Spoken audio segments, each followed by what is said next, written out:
Monsieur Viel, bonjour. On vous voit beaucoup sur les réseaux. On aurait aimé faire un peu mieux connaissance avec vous et que vous nous parliez de votre métier. Bonjour. Bah écoutez, j'ai fait une école hôtelière très jeune. Mes parents étaient restaurateurs. Cette école hôtelière, je l'ai fait pendant 5 ans, à différents niveaux. Déjà au plus petit niveau, pour démarrer vraiment dans la pratique professionnelle. Et puis je me suis spécialisé de façon plus technique après dans tout ce qui était technologie culinaire. Et j'ai beaucoup étudié la cuisine moléculaire. Suite à ça, j'ai réalisé par correspondance des études de comptabilité sur lesquelles j'ai été diplômé, une étude de comptabilité qui a duré 3 ans. Après, j'ai fait une spécialisation plusieurs années après. Déjà, mon activité de vente de fonds de commerce était démarrée. J'ai fait une activité du soir à la faculté du Havre en droit pour obtenir une capacité en droit. Je me suis formé aussi sur des formations réalisées par des professionnels en droit commerciaux. J'ai fait plusieurs formations d'évaluation d'entreprise dans le secteur d'immobilier. Tout ça pendant mon parcours, qui a démarré assez fort d'ailleurs, car la première année a été une très bonne année. La deuxième, le fonds de commerce varie toujours, a été un petit peu moins bonne. Et puis après, j'ai progressé énormément dans les ventes. J'ai fait beaucoup plus de ventes pendant une quinzaine d'années. C'est un métier qui fluctue beaucoup, qui est quand même beaucoup en adéquation avec l'économie du pays. Et donc, il y a des variations au niveau du montant des transactions et du nombre de transactions qui se font chaque année. Alors justement, quelles sont les premières étapes pour évaluer dans le secteur du café, hôtel, restaurant? Alors, ce qu'il faut surtout pas, c'est prendre trop d'agences. C'est bien choisir son spécialiste au départ. C'est un parcours assez compliqué quand on veut vendre une entreprise de café, hôtel ou restaurant, car en fait, la première idée qui vient à beaucoup de gens qui sont, eux, très spécialisés dans leur domaine et qui connaissent pas forcément bien le monde de l'immobilier et de la transaction de fonds de commerce, vont s'orienter sur des agences immobilières parfois traditionnelles. Ça, c'est une très grave erreur à ne pas commettre. C'est pour ça qu'il faut prendre vraiment son temps pour rechercher un spécialiste. Il y en a quelques-uns. Bien souvent, ils font les actes d'ailleurs.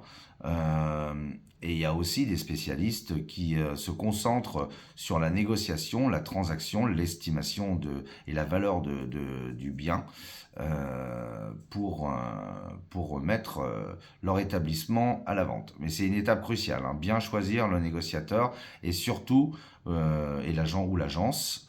Ça peut être éventuellement un notaire ou faire confiance à son expert comptable. Mais il faut bien choisir son partenaire. Car si vous le diffusez dans trop d'endroits, l'établissement est dévalorisé. Et puis il y a un risque assez important, c'est que vous pouvez perdre même du chiffre d'affaires, car c'est jamais bon pour la clientèle de savoir qu'un établissement est à vendre. Et justement, dans cette évaluation, comment identifiez-vous les éléments clés qui ajoutent de la valeur à un fonds de commerce? Alors les éléments clés, ça va d'abord être des éléments d'emplacement. Il faut que l'établissement soit stratégiquement bien placé.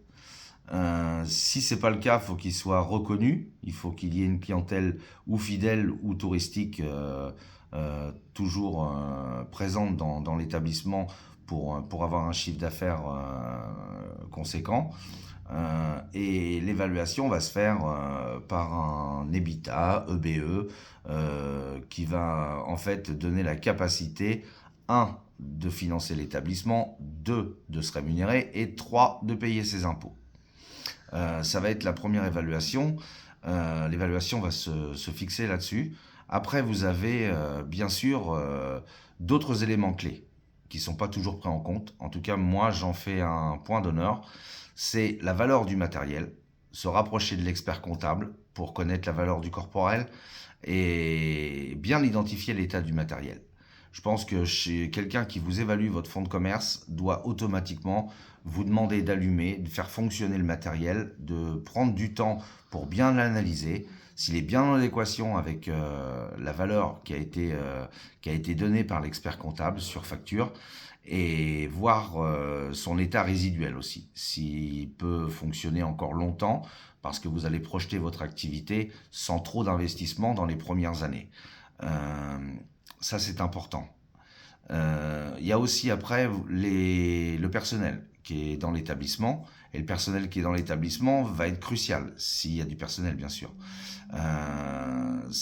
Comment il est formé, comment il travaille, ses habitudes et son fonctionnement par rapport au concept que vous voulez y installer.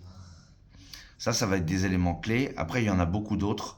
Ça, par contre, je vais pour une première fois, je vais rester assez vague, mais ceux que j'ai donnés sont déjà fondamentaux.